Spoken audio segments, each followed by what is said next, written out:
All right, here to talk more about the debt ceiling and some other top Washington and Wall Street issues, we have Virginia Congressman and House Republican Majority Leader Eric Cantor. Mr. Cantor, welcome back. Let me just ask you, Nancy Pelosi told me yesterday everything's on the table.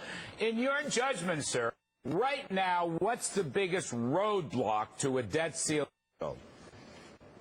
Well, frankly, the roadblock has been a lack of real clarity on the issue on the part of Nancy Pelosi and her caucus. And it's that you pulled that moment out of her, and if former Speaker Pelosi is going to be true to her word, then I expect that we finally can come together and realize these programs like Medicare have to be changed if they're going to be around for our children. So we're going to go back into these Biden Commission meetings, and I'll be going back in there next week. So I would suspect that her representative on that commission, Chris Van Hollen, perhaps may present an actual reform plan, something that's been lacking on the part of the Democratic caucus to date. Mr. Cantor, do you entertain the concern at all that a deal may not be made and that the U.S. will start defaulting on its obligations? Well, you know, the reality is this. We understand that we're going to have to take some pretty dramatic steps in terms of cutting spending and reforming entitlements if we're going to see a debt limit increase in this country. But do you think it's possible that that will not be done? Well, again, given the fact that now former Speaker Nancy Pelosi has said she believes that these programs need to be changed if they're going to be around for our kids, if that is true, then perhaps now we're seeing clarity come through on the Democratic side of the aisle, and I'm looking forward to seeing an actual reform plan. So if we're to believe her words when she interviewed with Larry, perhaps there's hope now that we can actually all come together and realize we're going to have to effect reform in these Medicare programs. We've heard that you've been talking to folks on Wall Street, and they're telling you that they are not concerned about the debt ceiling limit or the deadline. That's not exactly what we've been hearing. So tell us more about exactly what you've been hearing. Well, I think that really what, you know, I know Stan Druckenmiller was interviewed in a piece that came out in the Wall Street Journal over the weekend, and I think his statements were something we need to heed, and that is the markets are smarter than to think a date is what makes a difference. It's really whether there's going to be movement on actual reform. And really that's what investors are looking at as far as the U.S. government's concerned. Are we going to get our act together? Are we going to reduce spending? Are we frankly going to reform these entitlement programs so we can manage down the debt?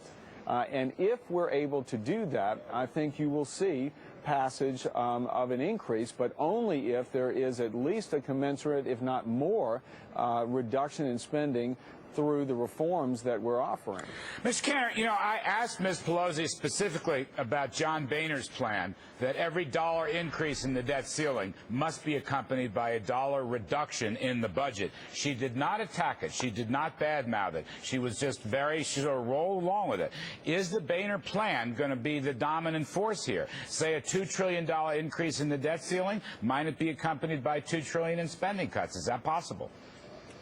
Larry, I sure think so, and I sure think it should be that, if not more. And I think that's what the Speaker said, that we can accomplish trillions in savings if we put our minds to it. Again, it's going to take us all working together, and right now we have not seen a proposal put on the table by the Democrats which includes reforming the entitlement programs. And we all know, even the Congressional Budget Office says, Medicare plan is going to go broke unless we do something. We all want those programs around for the future, but it's going to take us all to commit to reform to get this thing done. How much do you think the GOP leadership is willing to increase the debt limit by? Is there a number? Like a maximum? You know, again, it all comes down to how much we can affect reform. Because we're not interested in kicking the can down the road. We're not interested in raising the debt limit for the promise in the future that we're going to achieve some savings or accomplish reform. I think that day is gone. And what we expect to do is the responsible thing, not something reckless again, which is to actually fix the problem. And again, I think it is more reckless for us to sit here and attempt to raise the debt limit and not fix the problem than it is not to raise a debt limit. Okay. Hey, Eric, can I just ask you before we lose you, is Paul Ryan right? Is this thing going to go down to the last strokes at the end of July and the beginning of August? Is that how it's going to work?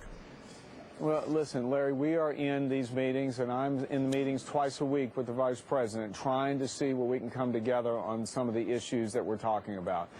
We've got a long way to go and a lot of work to do.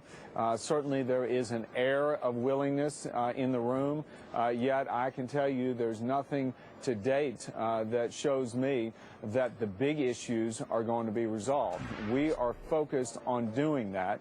I hope that we can get it done before the day comes where Secretary Geithner says the alarm bell goes off. But I'm where Paul is right now. I'm a little bit cynical about where the other side is, although I will say, Larry, your interview with Nancy Pelosi gives me a little bit of heart. If she's going to be true to her word, Chris Van Hollen's got the opportunity next week to come in with that plan. She was very clear. She was very clear, gave me no opposition on it, and as I said to her, I was surprised. All right. Thank you so much, Representative Eric Cantor, House Majority Leader. We appreciate it. Feels like they're playing chicken, doesn't it? In the words of Jamie Dimon. Thank you, Mr. Cantor.